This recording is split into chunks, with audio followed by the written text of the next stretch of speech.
I'm Lewis Sawyer. I'm the Chief Strategy Officer for Bruner. As we all know, the millennial generation is even bigger than the boomer generation. And these older millennials are at a point where a substantial number of them not only are starting to buy homes, but are starting to fix them up and spend a good bit of money on them and have the money and the credit to do it.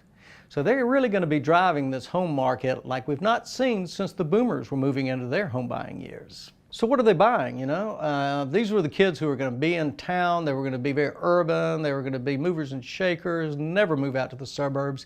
Yet that's exactly what they're doing. They're buying larger homes than maybe prior generations for a starter home, on average about 2,100 square feet, and a substantial portion of them buying 2,500 square feet or more. And they're doing it in the suburbs because they can get greater value, more home, and part of that's being driven by the fact that they're starting to get married and have families, and they literally need the room, and that's where the value can be found. Being the parent of a millennial, I've had an experience where the millennials are starting to appreciate the knowledge and the history and the experience that their parents bring to them.